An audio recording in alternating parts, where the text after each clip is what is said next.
आषाढी यात्रेत आमदार रोहित पवार यांनी केलं 1,00,000 छत्रींचं वाटप। यात्रेतील गरजवंतांना छत्रीचं वाटप करून केली सेवा।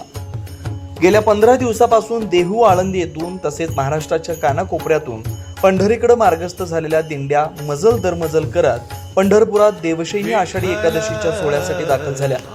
श्री विठ्ठल रुक्मिणी मातेच्या दर्शनासाठी आलेल्या वारकरी भाविकांना जामखेड कर्जतचे आमदार रोहित पवार यांनी सुमारे 1,00,000 छत्रींचं वाटप करून वारकऱ्यांची सेवा केली। पंढरपूर शहराच्या विविध भागांमध्ये वारकरी भाविकांसोबतच महिला पोलीस, छोटे व्यावसायिक, तृतीयपंथी, अपंग व्यक्ती, आरोग्य सेवक, परिचारिका तसेच होमगार्ड व पोलिसांना या छत्र्यांचं वाटप करून त्यांना रस्त्यावर उभं राहून काम करताना येणाऱ्या अडचणी त्यापासून दिलासा मिळाला।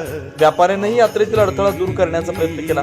राज्यात सर्वत्र मुसळधार पाऊस सुरू असताना पावसाचं आगमन झाल्यास भाविक वारकऱ्यांचे व व्यापाऱ्यांची उन्हापासून संरक्षण व्हावं, पावसापासून संरक्षण व्हावं या उदात्त हेतूनं छत्र्यांचं वाटप केल्यामुळं ठिकठिकाणी कामावर उपस्थित असलेल्या कर्मचाऱ्यांची धावपळ होऊ नये या उद्देशानं या छत्र्यांचं वाटप करण्यात आलंय। आमदार रोहितदादा पवार यांच्या माध्यमातून आषाढी वारीच्या निमित्तानं सेवाभाव म्हणून छत्र्यांचं वाटप करण्यात आलं। यासाठी डॉक्टर योगेश रणदिवे, शहराध्यक्ष दीपक दादा वार्डेकर यांच्या मार्गदर्शनाखाली शिक्षक सेलचे जिल्हाध्यक्ष अमरसिंह खांडेकर सर, आसिफ पटेल, दिनेश ममानी यांच्यासह स्थानिक पदाधिकाऱ्यांनी वेगवेगळ्या ठिकाणी या छत्र्या वाटप करण्याचं नियोजन केलं।